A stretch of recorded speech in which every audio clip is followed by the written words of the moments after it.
Herkese merhaba arkadaşlar, kanalımıza hoş geldiniz. Burak Özçivit trafik hayranının sorusundan karşısında ne diyeceğini bilemedi.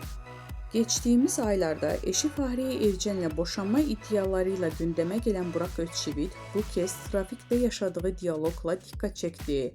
Aracıyla ilerleyen oyuncu yanına yaklaşan bir hayranı "Çok yakışıklı biriyim ama oyuncu olamıyorum.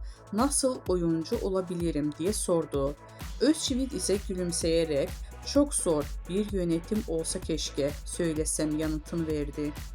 Son dönemde magazin gündeminde düşmeyen Burak Özçivit ve Fahriye Evcen çifti, geçtiğimiz haftalarda hakkında çıkan boşanma iddialarına verdikleri yanıtla dikkat çekmişti.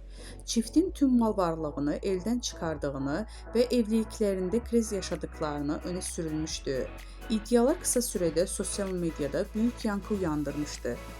Bu söylentilerinin ardından kısa bir tatil için Londra'ya giden çift dönüşlerinde sanat fuarında yakın arkadaşlarını, sergisini ziyaret etmiş, orada paylaştıkları samimi karelerle "birlikteyiz" mesajını vermişti.